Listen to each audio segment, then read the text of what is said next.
We're shaking people, back with another reaction, back with some more Monty Python. And we're back for one of my favorite sketches, certainly one that made me laugh hysterically when I first saw it. I originally saw it as part of their TV show Flying Circus. I believe that ran for 5 years, and I think the last year or two, certainly by the 5th season, I think, Cleese and maybe one of the others had left the show, so it didn't end with the full troupe. Nevertheless, it's a classic show that really set the stage for their more famous movies. And indeed, I think some of the Flying Circus sketches are actually funnier than a lot of the stuff in their feature films, even if I do love their feature films too. Nevertheless, we're going to listen to the Hungarian Phrasebook sketch, again, originally from the Flying Circus, but heard here in the ripped audio format from their film, and now for something completely different, which is a phrase that was often used at the very beginning of the show, leading into the title sequence, animated and illustrated by Terry Gilliam, as a train continues to just blare away at like 2 in the morning. Nevertheless, yeah, we're going to listen to the Hungarian Phrasebook, which is one of the first, if not like the first proper sketch at the beginning of this greatest hits compilation movie, and now for something completely different, because there's a couple tidbits at the beginning before it, but ultimately it is the first, I would say, proper sketch.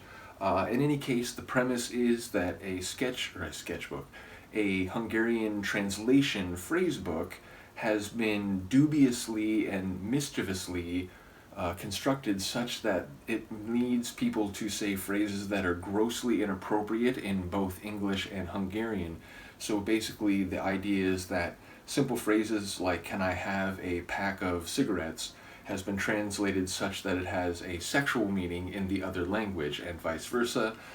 So ultimately we have John Cleese as the Hungarian customer and a British tobacconist, who's played by Terry Jones, I believe.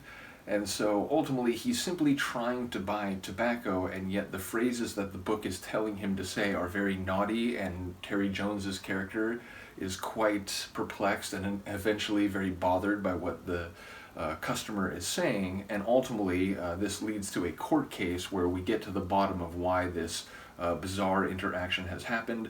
Nevertheless, it's classic, it's hilarious. I think John Cleese is particularly funny saying these phrases that are very inappropriate to the situation.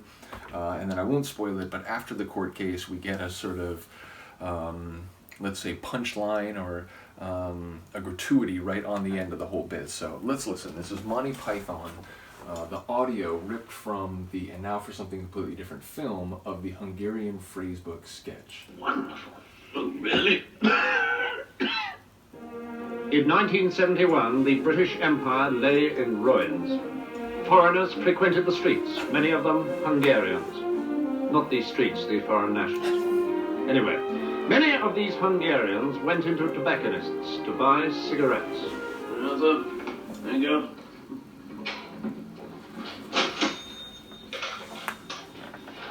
Morning, sir. I will not buy this record, it is scratched. I'm sorry?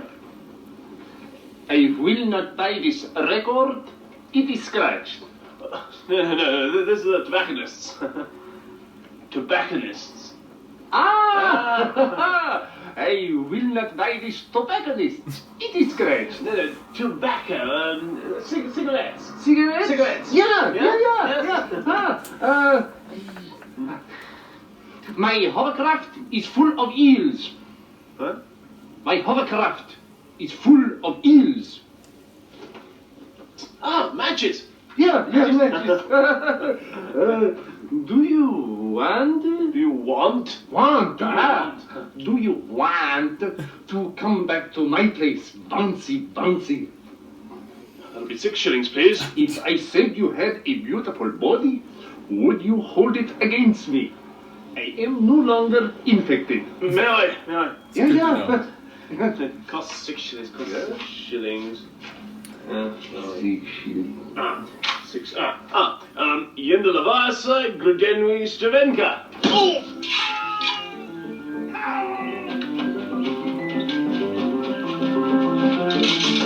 A cop is arriving on the scene.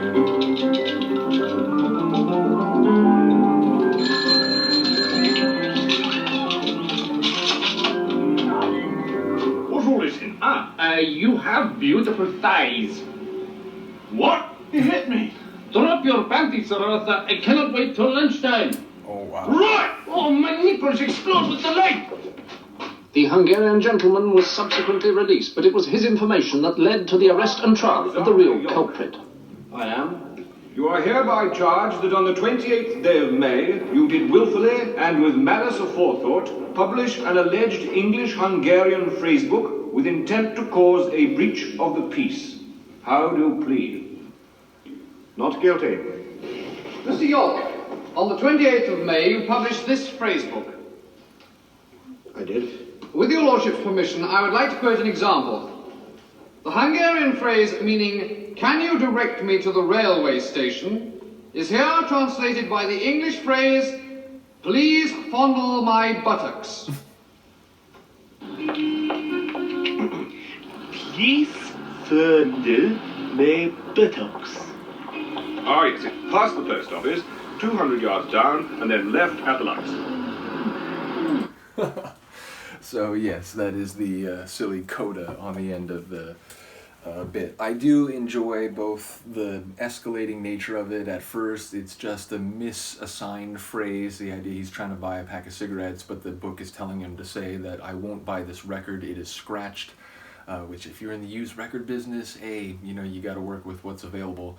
But yeah, so he's looking for cigarettes, and then it's my hovercraft is full of eels, which is much more bizarre and seemingly unlikely. There are very few people on planet Earth, surely, who are in a situation where their hovercraft is full of eels. So it's a bit more bizarre, but he's like, okay, let me, oh, matches, right. And then when he starts saying, if I told you you had a beautiful body, would you hold it against me? And I love Terry Jones's character's quick, like, that'll be 6 pounds, like very uncomfortable and, you know, not sure how to respond to it. And then obviously when the police officer gets there, Cleese's character just keeps saying things that are increasingly and more audaciously sexual, culminating with "my nipples explode in delight." Yeah, bottom line, I love it. And then the court case, I love the serious legal drama sound to the line delivery, and yet we're talking about outrageous things like, oh, you've translated this line about someone trying to find their way to a railway station as "please fondle my buttocks." Yeah, and I love the person who wrote the code book or phrase book, pleading not guilty.